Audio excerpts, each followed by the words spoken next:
everybody. Hi. Welcome back to another episode of Strong and Simple Podcast. We're back together again. Reunited and it feels so good. Thanks everybody for being here for another episode. Really appreciate all the times that you tune in, take a listen. If you follow us, thank you so much. Really appreciate it. So Yeah. Thanks for being here, friends. Thank you for tolerating us. I mean, I hope that you more than tolerate. Same. You tune in every week. You're invested. Like if you're just tuning in to tolerate, then like I feel like you don't. Right. Yeah. Like I feel like find one that works better for you. Yeah. Don't listen to us out of like some sort of weird compulsion or like feeling like you have to for any reason. But anyways, yeah. I mean, we're happy you're here. Yes. We don't want you to not follow us. Yeah. But by all means, leave us a good review. Yeah, that's always nice. Yeah. Okay. Cool. So I woke up this morning, Marissa. Okay. Me too. Clearly. Weird. Amen. All right. We started the day off right. Woke up this morning and I did like what I normally do and pick up my phone. And I know that like people are like, you shouldn't start your day with your phone. You know what? That's how I start my day. I do start my day looking at my phone because I have early morning clients who sometimes cancel in the morning, which is fine. Like sometimes things happen, things come up, but I like look at my phone because if I don't have to get out of bed, like, then I'll like lay in bed a little longer. Sometimes I can actually go back to sleep for a bit. So I happened to have a client cancellation this morning. Fine, but wasn't really tired. I went to bed super early last night because I was exhausted yesterday. So I was awake. So anyways, I was doing the scroll and did the scroll on the Book of Face. And it was alarming what I was scrolling through because literally my entire feed was ads for weight loss shots for like Wegovy and then like the other names that it's going by now. So many of them. Metabolism fixers and hormone balance programs, like all of these things. Like that was my entire feed. And I know that I've talked about before, like my Instagram feed is very well curated to be like raccoons. Lots of raccoons. Possums. Wow, you like all the creatures of the night. I do. I am a house Slytherin, so. Yeah. You're really into all the animals. They Snakes. Trash cans. I like all the trash animals. So like Instagram, I don't typically experience this. And even I would say that like I hadn't really like every once in a while something pops up on Facebook, like whatever. It was first of all, two problems here. All ads. Yeah. Everything was a fucking ad. Second problem is everything was some sort of like summer shred weight loss shots. Like, and they're like, it was very unsettling. And I'm grateful that I'm in a place where I was able to be like, I can choose to not fall into the feelings that this is actually bringing up, because even with the place that I am in, even with the work that I have done, this is still a hard time of year to start showing a little bit more skin. This is still a hard time of year to feel comfortable with yourself all the time. And again, like I guess this is a good reminder that not everybody feels ecstatic about their body all the time. Like that's not necessarily completely reasonable. Yeah. But like starting to have some of those thoughts. And then like, as I'm like continuing to scroll, cause I'm like, this shit has to end at some point. I actually start thinking like, oh, like, look at how easy it is. Yeah. Look at how easy it is. It gets in there. Yeah. And except for like the weight loss shot, because this is like a whole different beast. We need to do like a full episode. on We it. do have to do a full Yeah. episode, but like, except for that, because that's a different beast. Mhm. There is no magic bullet, Oh, except for, I guess, this weight loss shot, right? Which isn't, again, we got to It's, do an we got to episode do a on it. full It's not, episode, but like all of these other ads for things that are coming up, yeah. I had to like remind myself that like this shit doesn't work either. It's the same shit with new lipstick. Is that the saying? And that wasn't a fart. That was my chair. If it was a fart, that is how I feel about this shit.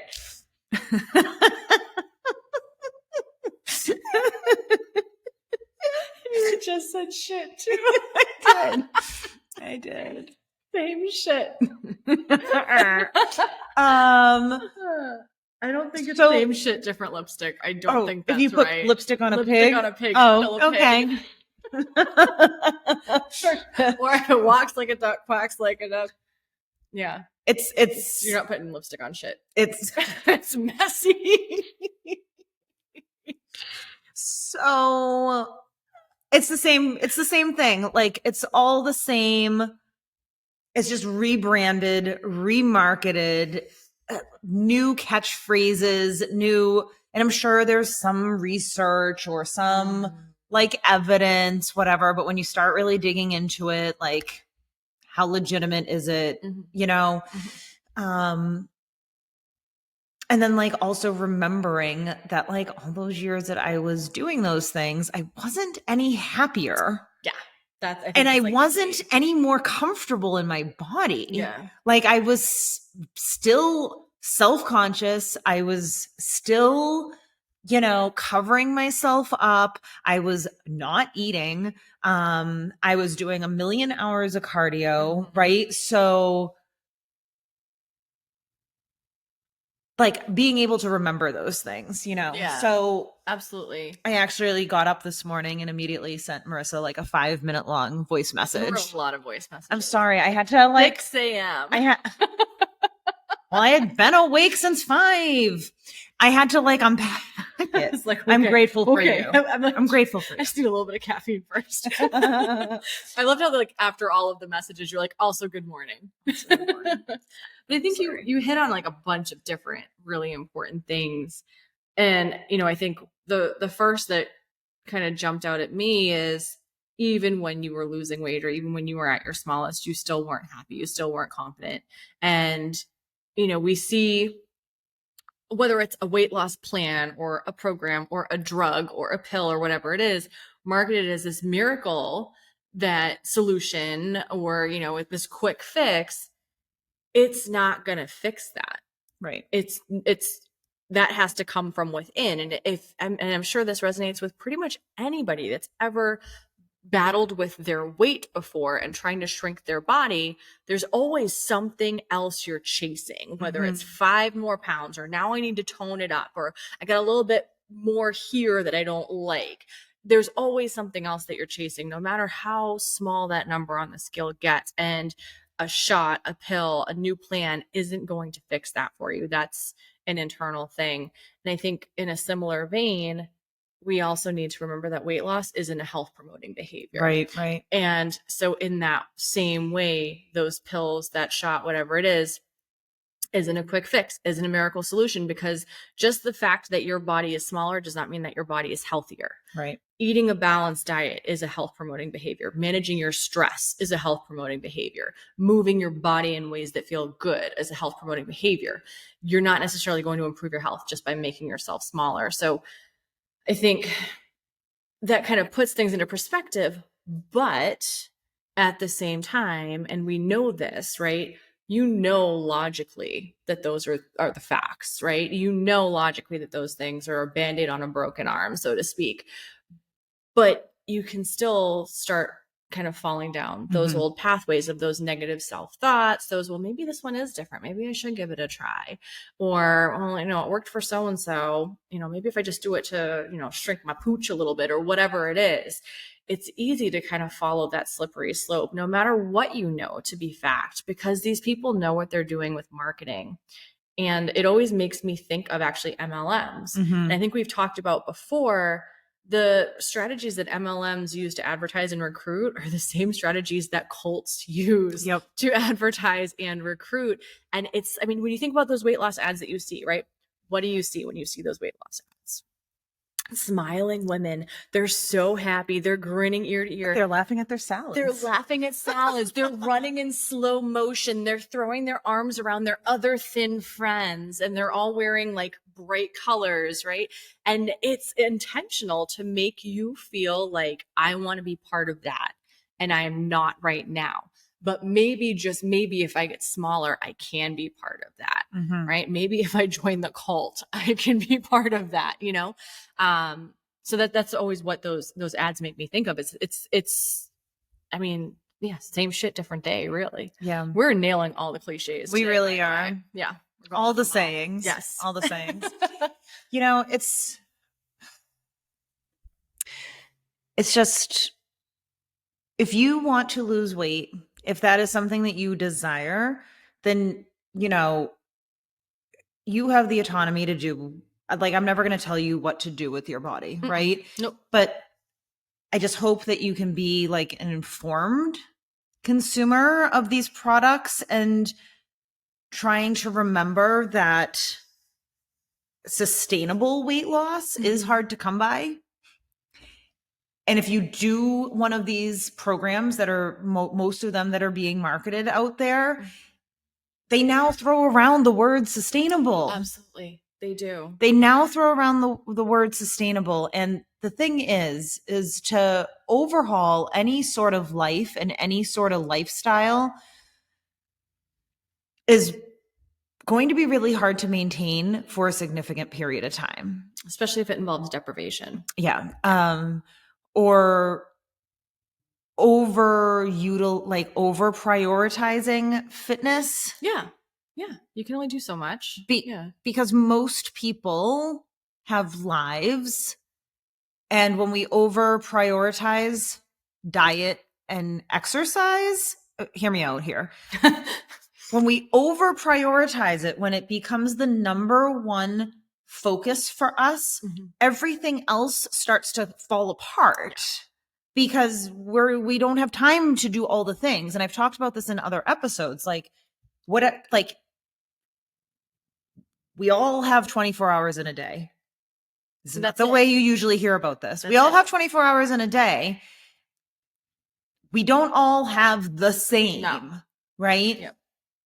But anybody, even if you're Beyonce and you have nannies and you have assistants, and if she is prioritizing a fitness routine, there's something else in her life that's not being prioritized, right? Yeah. And it's not to say that it's a bad thing, but if you are not Beyonce, Beyonce, if you're listening, thank you. I love you. Queen. But if you are not Beyonce, so everybody else listening, you probably have a full-time job, or you're a stay-at-home parent, which is a full-time job. Yeah. You are trying to take care of your house. You're trying to keep up with your kids, your parents. Maybe you have some hobbies, like there's all these things. And it's really hard to keep, they can't all be in your top 3 things to do. Right. Yeah. And it's okay if you're going through a season where your training takes top priority. Just know that maybe your house isn't going to be as clean as it usually is. Or maybe if you have the privilege to hire a cleaner during that season, right? But you're still not trying to do it all. Yeah, you can't. And people who say that they do are lying. Yep. They hire people to clean their houses. Yeah. This definitely, it's like. Or they don't sleep. Yeah. Or that. I'm going to stop myself. I was going to go down a PlayStation. And I forget where I was going with that. I think so, to bring it back is if you're prioritizing food, thinking about the micromanagement of your food, counting calories or counting macros or whatever, weighing and measuring your food and being super precise with things like that. that's like now taking up time and mind space from being able to do other things. And you might be able to do it for a little bit, but inevitably other things are going to pop up and then you're going to get frustrated and then you're not going to be seeing the results that you were seeing at one time. And then it's because you're stupid and you're lazy and you're not trying hard enough, right? Maybe this sounds familiar. So I guess that's what I have to say about that. That like remembering, like, it takes a lot of effort to get that like super shredded look that you see in these ads. For most people, there are some people who are genetically predispositioned to build muscle, who are naturally lean. You might be one of those people, you know, but not everybody is. So if you're not somebody who like is naturally in that way, and especially if you are somebody who is 35, 40, 45, 50, it is harder to build muscle mass. It is harder to recomp your body. So instead of focusing on like the restriction, like try focusing on the things that like are making you feel good, that are probably going to be promoting health. Yeah. I think it's also important to strategize ways to help like keep the peace, or keep your peace in the face of that. Like, especially this time of year, like there's a reason why you saw that many ads today. It's about to be bathing suit season. You know, people are about to wear shorts and like this, people dread this time of year for a lot of reasons. And I just don't like being sweaty. Same. Oh, look at this complexion. I do not do well this time of year. I don't like being sweaty. I'm already pink. It's like what, 80? And we're in air conditioning right now. I'm already pink. But you know, especially this time of year, but even like the new year, right? This is cyclical. There are times of year where you're going to be inundated with these messages and you're going to hear your friends talking about, oh my gosh, I'm not ready for bathing suit season. I need to lose this much weight. I need to do a spray tan. I can't be seen in shorts, this, that, and the other thing. And if you are somebody who is trying to break free of that dieting cycle and just doesn't want to try another quick fix that isn't going to fix anything, you need to have strategies to help yourself kind of keep your peace and keep yourself feeling well. And I think one of the things that you mentioned at the very beginning was you don't see those things on Instagram. Instagram gives you a lot more control over what ads you see than Facebook does. You can literally go in and say, I don't want to see any weight loss ads, and it won't show you any. Facebook, you have to interact with the ad and say, this isn't relevant to me. And they'll start showing you less. And that you have to like literally curate your ad feed on Facebook. But I think that's one way to keep your peace, protect your peace, is be selective, curate those feeds. So it's just raccoons and possums and other trash animals, or whatever it happens to be. And little bumblebee butts. They're so cute. They are cute. And also like manage your social media time too, because it's not just ads that are problematic, right? It's the posts from the influencers that you follow and your friends Yeah. So limit your time on social media, and you can mute your friends' posts without them knowing it if that is helpful to you. So keeping that in mind, use those tools that we have available to us as social media users. Yeah. And I think if you are somebody who is comfortable, especially if it's like friends or coworkers who are bringing things up, you know, some of the strategies that you can use are like, so I actually did this at a meeting yesterday, change the conversation. It wasn't necessarily a group of people that I was particularly comfortable with being like, you know, this is actually super triggering for me. Yeah. Right. Like I didn't then want to get into that, but it was like, I was able to be like, so let's get down to business to the meeting. And like was able to bring up something on the agenda to have the conversation about. So depending if you're out with friends or with coworkers, like some of the strategies you can use if these conversations come up, like changing the conversation. If you are comfortable enough sharing, like, you know what, like this kind of conversation makes me really uncomfortable, or maybe doing a little, if you're even more comfortable, giving a little about a bit of education about, you know, why this kind of conversation is maybe not the best, Yeah. right? Yeah. What are some other things? So I know for me, like I'm not a good self advocate, and I'm not good with confrontation. Well, when it pertains to me, again, because I'm not a very good self advocate. But one of the strategies that I use, and maybe this sounds mean, but if in particular, I'm thinking of certain folks in my life that find it really important to come and tell me how much weight they've lost on whatever plan that they're doing, in spite of knowing my history with the eating disorder. I don't give them the reaction that they're hoping for. Like, I mean, they're sharing it, they're excited, and maybe this sounds shitty. I'm not going to return that excitement. I'm just going to maybe not even acknowledge that they said it, change the subject, give them a less than enthusiastic response as a way of kind of subtly hinting, hey, I don't need to hear this. And for folks that know my history, a lot of the time that reaction of not giving them what they want is like a reminder and like, oh shit, I probably shouldn't have brought that up to you, huh? But that's kind of like my subtle way of dealing with it. And for, depends on how much you can take too, right? Because like it takes a few times before the hint kind of finally gets heard. But that's one of the things that I do. It's somebody who's really bad at advocating for herself. Well, it's so ingrained in our culture that this is supposed to be something that is so celebratory and so exciting. Like that you won an award. Yeah. That like people expect everybody, because that is the reaction that you usually get, because we praise thinness. We hold thinness in such high regard, right? And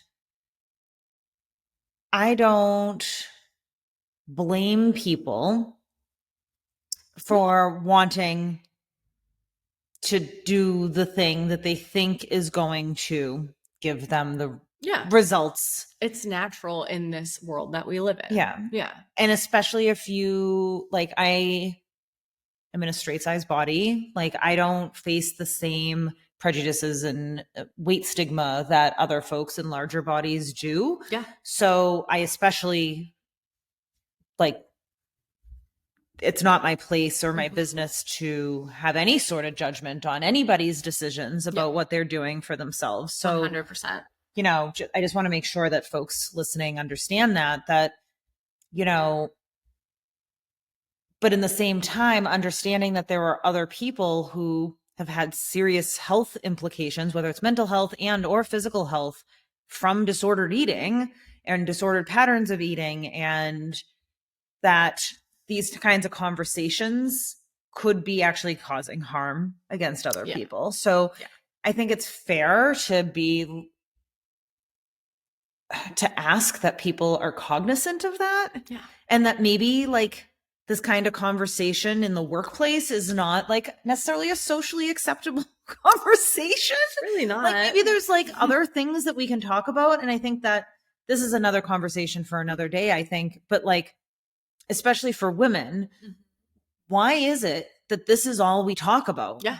Why is it that it's so ingrained in us to be talking about other people's bodies, right?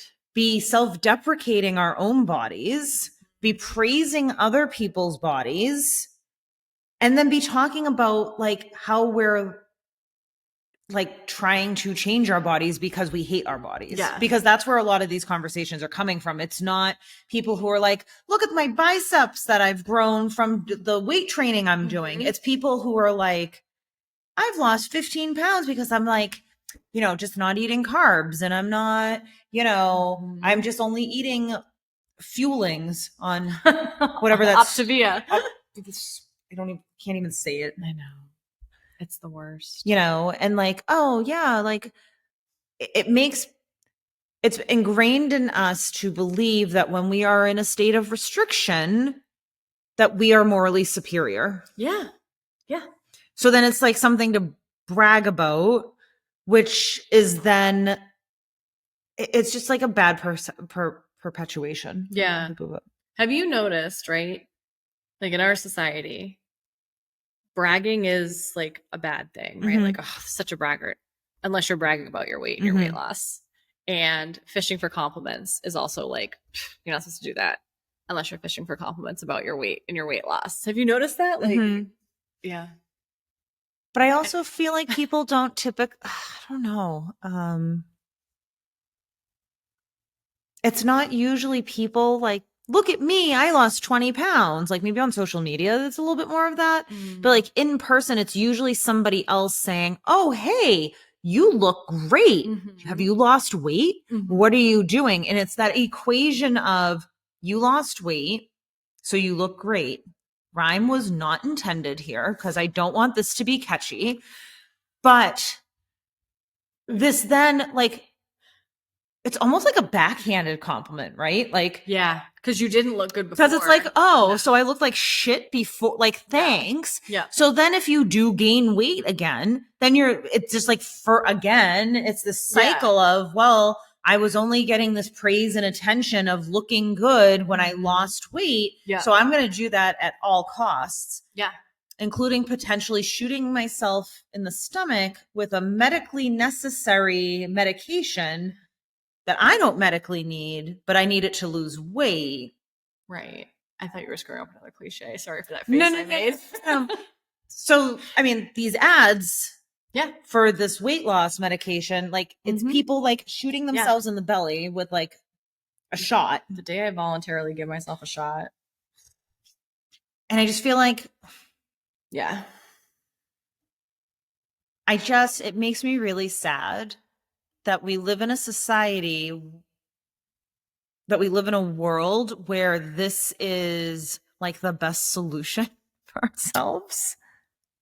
Yeah. Yeah. Like where we would rather take medication from someone who needs it so we can be thin. Yeah. And, you know, like being thin is not, so, you know, people will say, well, obesity and being overweight causes all of these conditions, right? So there's a correlation between correlation. There's a correlation, causation. But you know what? Like skinny people have busted knees. Yeah. Skinny people have back pain. Yeah. There's no health condition that's exclusive to fat people. Skinny people have heart attacks. They get Skinny diabetes. people get diabetes. So just because you lose weight doesn't necessarily mean that all of these other conditions are going to go away. Yeah. They might. Maybe. But typically it's the health promoting behaviors of moving your body, strength training, cardio, eating fruits and vegetables, eating protein, like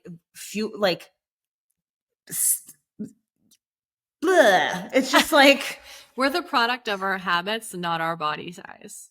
So my concern, and I guess we can probably wrap this episode up and save this for the next one, is that with these weight loss medications, is that folks, first of all, I'm nervous about there then being a shortage in medications for people who actually need them. There is. And like price gouging, even more so than what we're experiencing now. And then I'm also concerned about this idea that, well, if I lose the weight and I lose it fast, all my problems are going to go away. You might have new ones. Like, and I mean, I think that's the other thing is we also don't know like all of the potential like side effects of this and what happens when you stop doing it. Exactly. And I think that's a really important point, right? First of all, it's an off-label use of the drug, but even with some of the other treatments, I'm thinking like bariatric surgery, there's stuff that surgeons don't disclose. They don't disclose that you're probably going to regain a lot of the weight, if not all of the weight that you lost because of the surgery. They don't disclose that the temporary side effects might actually feel more like long-term side effects depending on the person. They, don't disclose, maybe your biomarkers improve initially, but there's a good chance that they'll go back to what they were before. And it's the same thing with these prescriptions because we as a society prioritize body size so much. So even if we do know these things, that doesn't mean that they are actually being communicated to the patient all the time as they should be. But it's important. And again, like I don't pass judgment on anybody, especially folks who are living in larger bodies who are facing a more stigmatization, Right. discrimination and things, you know, pressure from healthcare professionals and, you know. Yeah. When you are in that position where you feel like you are worthless because you are told that over and over and over again, and you feel like there is no way out, that's a really awful place to be in. Yeah. And so, yeah, we're never, ever going to blame anybody for making any decisions about their bodies that they feel they need to make.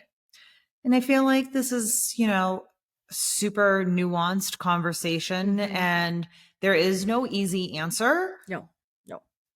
But to kind of circle us back to like what the main thread of this conversation was supposed to be 6 miles ago. It was. But we're coming to boot. Go back a couple exits. If you are someone who is working on moving away from feeling like you constantly need to shrink your body, if you're somebody who is working on healing your relationship with your body, working on not letting the scale dictate how you feel, working on that inner confidence, that inner work that doesn't necessarily have a body size attached to it, right? And you are starting to feel a certain kind of way about your body, about if like some of those old feelings are coming up and then you notice that there's like this connection to after you've been on social media or around certain people, just know that you're not alone, that what you're experiencing is pretty normal. It's pretty typical. And there are some strategies that you can use to kind of recalibrate and put some boundaries around that. There's no way to totally escape it. No. And I think that that's like the first thing of healing is like, you can't escape it. It's never going to go away. I mean, I would like to think it's going to go away. It's not going to go away in our lifetime, but knowing that you can take a social media break, right?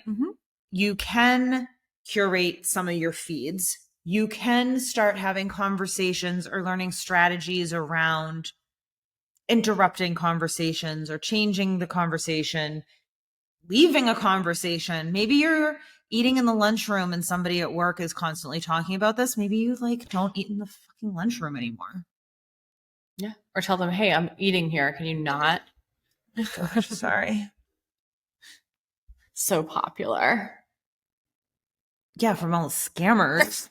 It was probably somebody from Wagovi. Hey, heard you talking about us. Hey, girl, we heard you're talking about us.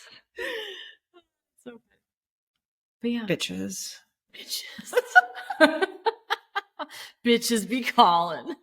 So anyways, I also think that it's, you know, if you are in a place where you start contemplating like, oh, I gotta get on that diet and lose that weight before the summer and blah, blah, blah, blah, blah. Like if you choose to do that, fine. But if you also are like, oh, I don't necessarily want to go down that path again, but like, this urge keeps coming up. Something that works really well for me is reminding myself like just how restrictive I have to be and how that level of restriction does not actually serve the strength training goals. And I've been running again, like not eating enough doesn't serve those goals that are actually making me feel good. And being hungry all the time does not make me feel good. And like, I know people will be like, well, on this diet, you're not going to feel hungry all the time. No, you won't. You do. You're just tricking yourself into feeling like you're not hungry all the time. I'm sorry. Like that, whatever. So. Right. And you're going to feel hungrier if you're also exercising because your body needs the damn food. So, and I think that this like kind of leads into another part of the conversation too, is like, if you are looking for that certain like body look, that shredded, I know there's a little fly flying around. There's that, my nose. Sorry. Shredded, quote unquote, toned look that requires muscle. You get muscle by lifting weights. and by eating an adequate amount of protein and carbohydrates. That's how you get that. If you are able to get that, and it actually takes many years. It doesn't happen in a 30-day shred. If you are genetically predispositioned, it might happen different. And for some people, like I'm probably never going to look like that, no matter how much weight I lift or how much protein I eat. So that's also another case in point. So I don't know. So hopefully, if nothing else, this episode helps you feel a little solidarity that like there's that like you're not alone in feeling this certain kind of way. And it's a hard time of year. And Wendy Eaton actually has a beach body confidence. I'm going to link that for y'all in the show notes. I don't know if it already happened or if it's coming up. Sure. But she is going to be on our pod though. Yeah, she's coming back. We had her last year and she's going to come back and help us work through some body confidence. So if you have questions, send them to us at strongandsimplepodcast@gmail.com so we can make sure that we ask them Wendy when she comes back on. Yeah. All right, friends. Is there anything else you wanted to add? No. I'm good. You are good. I know.